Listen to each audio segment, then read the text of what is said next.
Hi, folks. I'm the Bald Guy, and these are Bald Guy Basics.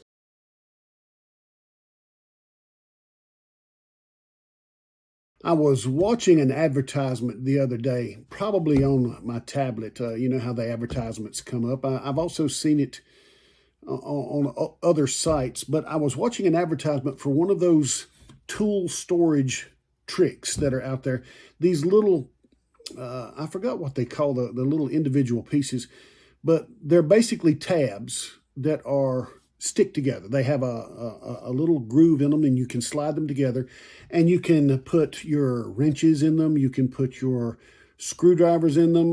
You can put different tools in them and keeps your tools stacked. And I thought, that's interesting. I want that. I do have a lot of tools, and if you've watched my other videos, you know that I inherited tools when my father passed away. I got some more tools when her father passed away, and then we lost another family member here to a very tragic accident. So I ended up with even more tools, which means I've got too many. And should I probably part with them? Well, I would if they didn't belong to family members. So I thought the tool storage thing would really help organize my boxes. So I looked at these things, and each little clip, if I recall, it was like $15. Ridiculously priced. So $15 times the number of wrenches you have, or times the screwdriver you have, or multiplied by the number of pliers you have. It gets really expensive really quickly. Even if it was a third of that at $5 a piece, it becomes, in terms of budget, just undoable. So I came down to the shop. Now you see over my shoulder there, I've got some very basic, low end in terms of cost bench equipment. Included there is a 9-inch bandsaw, tabletop bandsaw. I looked in my scrap bin and I found a piece of wood. I started with my drawer of pliers, which I have more than one, and I simply took a pair of pliers and I measured how wide are these things. When I figured that out, I added just a little bit to give some leeway for the other tools that I would be putting in them. And you see this?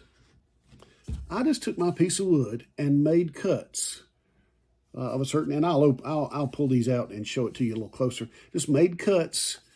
I did draw a line along this side so I would know when I'm making my cuts with the saw blade coming in this way, I knew how deep to go.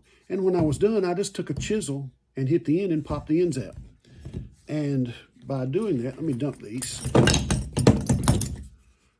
I made a rack. And what I did, I measured my drawer so I knew the maximum spacing that I had in my rack. Just cut those in, and if you look here, you can even see the pencil marks that I made. So two little pencil marks to show what to leave, basically.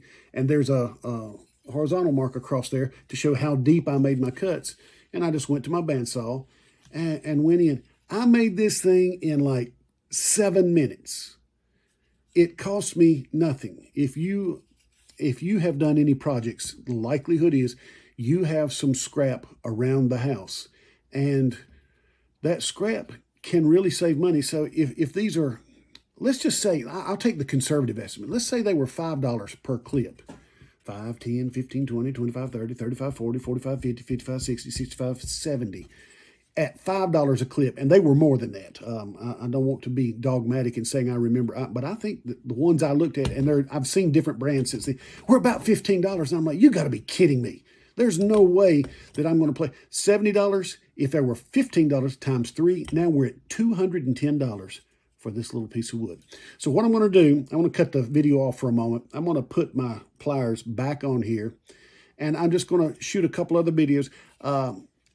From inside, or looking into a couple of different tool drawers. I've done this with 2 drawers so far.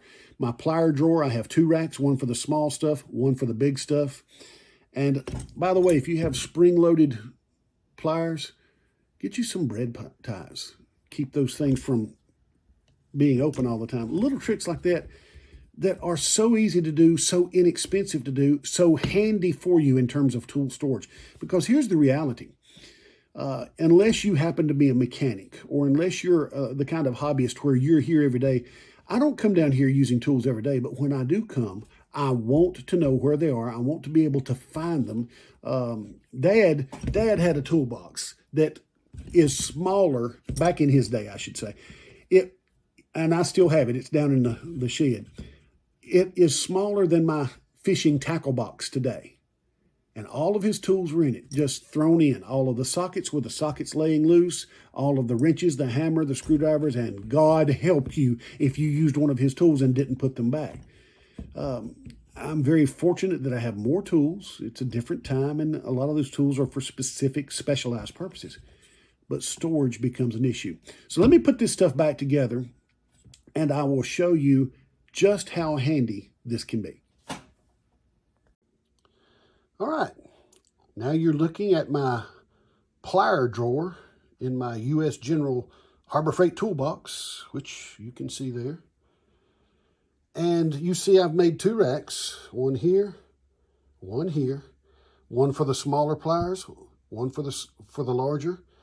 They work great. I mean, the wood is thin enough. You got to be careful you don't prise it to the left or right. You can pop a piece off. But other than that, if I've got scrap wood, I can make another one. Works great. You see it fits the width of the box. It has made every tool visible, every tool accessible, every tool storable in a pretty organized way. We're looking at my screwdriver drawer now, and you know how screwdrivers are. You can put them in a nice, pretty, organized fashion, and every time you open and close the drawer, they roll around. Now, I don't have any here, but I've got them kind of wedged in, so I've got a little wooden rack there. And all I did, you see I cut grooves in there, dropped them in. The only one that's not really working is this one. And the reason why, I've got my groove, but the screwdriver's so long, so it's actually laying on this other bar here. But I'm pulling this pretty firmly. You see they barely move at all. They all stay in place. And these actually hold the ones that I've not made a rack for. The reason I didn't make a rack for this one, ran out of a piece of wood. So another 5-minute fix. I even like the way the stubbies are. I can't put them down here because then they fall off.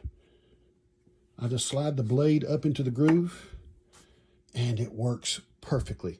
So you can clean up your toolbox, and you see I've got a lot of debris here. I use this toolbox. I make knife handles, one of my projects. I do a little leather working. I do jobs around the house for my wife.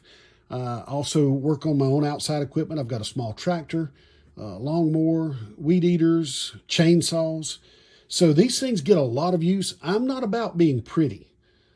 I am about being organized. So I don't apologize for the little bit of wood debris that's in there. That's just evidence that this drawer does get some use. And you can make your toolbox a lot easier to use by a little organization, a little do-it-yourself. So I'm the bald guy, encouraging you to make do with what you've got, and you might do better than you ever realized.